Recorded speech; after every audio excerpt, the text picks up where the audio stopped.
America और चीन के बीच चल रही ट्रेड वॉर ठंडी होती दिख रही है। दोनों देश एक अस्थायी समझौते पर राजी हो गए हैं।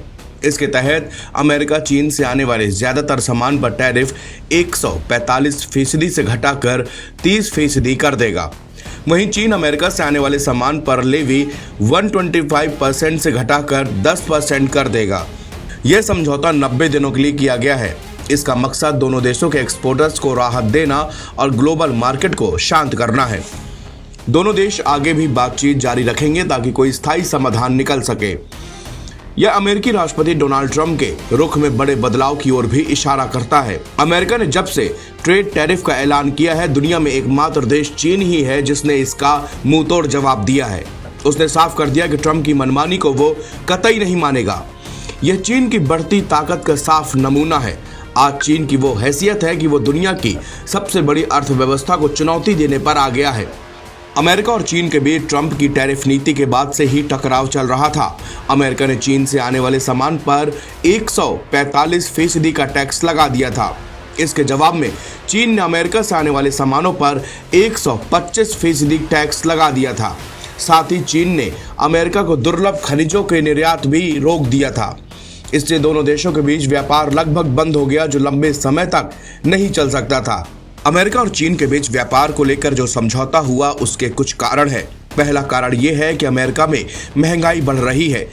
चीन से सामान कम आने और आयात पर ज्यादा टैक्स लगने से अमेरिका में चीजों की कीमतें अचानक काफी ज्यादा बढ़ गई हैं। इससे आम लोगों को परेशानी हो रही है और सरकार पर दबाव बढ़ता जा रहा है। दूसरा कारण यह है कि अमेरिकी बंदरगाहों और हवाई अड्डों पर चीन से आने वाले सामान में भारी कमी आई है। इससे कारोबारियों को नुकसान हो रहा है और अर्थव्यवस्था पर भी बुरा असर पड़ा है। तीसरा कारण यह है कि चीन में भी फैक्ट्रियों में उत्पादन कम हो गया है। इससे चीन की अर्थव्यवस्था को भी नुकसान हो रहा है। इन सभी कारणों से दोनों देशों पर समझौता करने का दबाव था। इस समझौते से दोनों देशों को कुछ फायदे हो सकते हैं। अमेरिका को महंगाई से राहत मिल सकती है क्योंकि चीन से सामान आने पर टैक्स कम हो जाएगा। इससे अमेरिकी कारोबारियों को भी फायदा होगा क्योंकि वो चीन से सस्ता सामान आयात कर पाएंगे। चीन को भी इससे फायदा होगा क्योंकि उसकी फैक्ट्रियों में उत्पादन फिर से शुरू हो जाएगा और अर्थव्यवस्था में सुधार होगा। हालांकि इस समझौते से कुछ नुकसान भी हो सकते हैं। कुछ लोगों का मानना है कि अमेरिका ने चीन के सामने झुककर गलती की है। उनका कहना है कि चीन गलत तरीके से दुनिया के बाजार पर कब्जा कर रहा है और उसे सबक सिखाना जरूरी था। कुछ लोगों का यह भी मानना है कि इस समझौते से अमेरिका की नौकरियां कम हो जाएंगी क्योंकि कंपनियां चीन से सस्ता सामान आयात करेंगी और अमेरिका में उत्पादन कम कर देंगी। चीन की बढ़ती ताकत भारत के लिए भी अच्छी नहीं कही जा सकती है।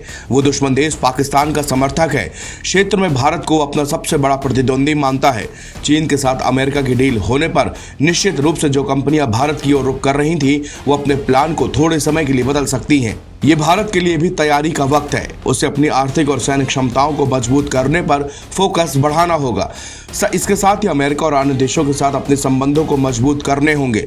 भारत को क्षेत्रीय सुरक्षा और स्थिरता को बढ़ावा देने के लिए सक्रिय भूमिका भी निभानी होगी। उसे अपनी तकनीकी क्षमताओं को बढ़ाना होगा। आत्मनिर्भर बनने का प्रयास और भी ज्यादा मजबूत करना होगा। भारत को अपनी सामरिक स्वायत्तता बनाने की भी जरूरत है। एनबीटी ऑनलाइन की रिपोर्ट।